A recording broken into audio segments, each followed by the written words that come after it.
The message arrived on a Tuesday morning, transmitted across 17 parsecs of void space to reach the modest human colony of New Eden. Ambassador Kethvar of the Zephyrian Collective materialized in the Colonial Council chambers, her crystalline form shimmering with nervous energy. "The debt is called," she announced without preamble, her melodic voice carrying undertones of barely concealed terror. "After 3 centuries, the Zephyrian Collective formally requests repayment of the life debt owed by humanity." Council leader Martinez set down his coffee cup with trembling fingers. Every human in the galaxy knew the story, how the Zephyrians had saved Earth's colony ships during the great solar flare of 2387, shielding them with their own vessels while their crews died from radiation exposure. 17,000 Zephyrians had perished to save 40,000 human colonists. "What do you require?" Martinez asked, though he already dreaded the answer. Kethvar's crystalline features shifted, displaying what humans had learned to recognize as profound anxiety. "The Devourers have returned to our home system. Our military is insufficient. We request human intervention." The silence that followed was deafening. Every sentient species in the galaxy knew about the Devourers, an ancient machine intelligence that had consumed entire star systems before mysteriously vanishing eons ago. They also knew about humanity's military reputation, though most preferred not to discuss it in polite company. Within 6 hours, the message had reached Earth's High Command. Within 12, it had been relayed to every human military installation across 3 spiral arms. Within 18 hours, something unprecedented began to happen. Admiral Sarah Chen stood on the bridge of the UES Retribution, watching her tactical display with grim satisfaction.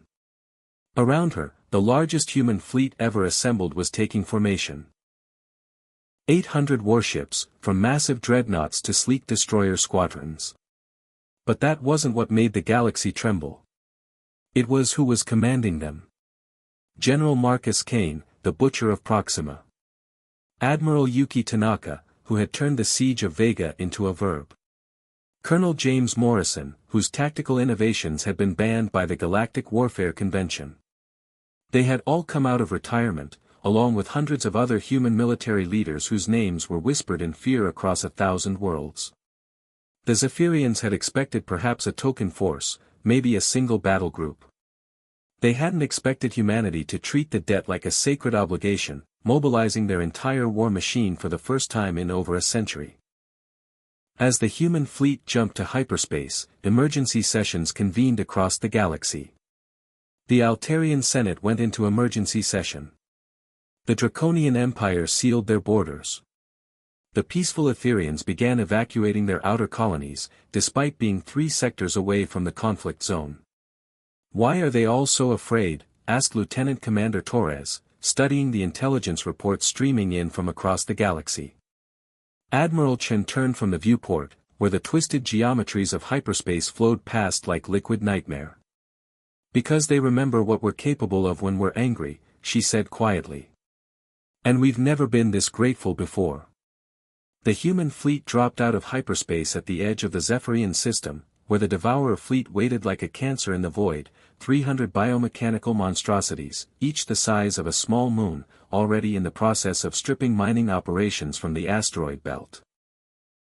Kethvar's voice crackled over the comm from the Zephyrian command ship. "Admiral Chen, our long-range sensors show the Devourer ships are highly advanced. Perhaps a strategic withdrawal." "Negative," Chen replied, her voice carrying across the fleet on all channels. "We have a debt to repay. All ships, commence Operation Gratitude." What followed would be studied in military academies for the next 1,000 years. The humans didn't engage the Devourers in traditional fleet combat. Instead, they did something characteristically human: they improvised. General Kane's assault carriers launched not fighters, but modified mining ships packed with fusion charges, piloted by volunteers who rammed them directly into Devourer hulls. Admiral Tanaka's dreadnoughts fired not energy weapons, but compressed matter shells that punched through armor like paper before expanding into miniature black holes. Colonel Morrison's destroyer squadrons moved in patterns that defied conventional space combat doctrine, weaving through the enemy formation like a pack of wolves, targeting not weapons or engines but the organic neural networks that controlled each vessel. The Devourers, ancient and terrible, found themselves facing something they had never encountered in eons of conquest, an enemy that fought not for territory or resources or even survival, but out of pure, focused gratitude. Human crews rammed their ships into Devourer hulls while singing old Earth folk songs. Pilots flew suicide runs while transmitting messages of thanks to the Zephyrian fleet.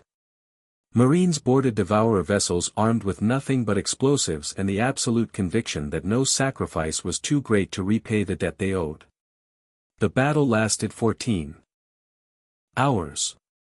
When it ended, the Devourer fleet was nothing but expanding clouds of debris, and the human fleet had been reduced to less than half its original strength. But they had won, and more importantly, they had repaid their debt in full. As rescue operations began and the wounded were tended to, Admiral Chen received a priority transmission from the Galactic Council. She listened in silence as the Council formally requested that humanity never again mobilize their full military might unless the galaxy itself was threatened. "We have taken note of your gratitude," the transmission concluded. "Perhaps in future, smaller gestures of appreciation would suffice." Chen looked out at the debris field that had once been an unstoppable force of destruction, then at the surviving human ships whose crews were already organizing aid for the Zephyrian colonies. "Tell the Council," she said finally, "that humanity always pays its debts in full. They might want to remember that the next time they consider what they owe us." The transmission ended, and across the galaxy, 1 billion civilizations quietly began reviewing their own accounts with humanity, wondering what debts, great or small, they might have forgotten to repay.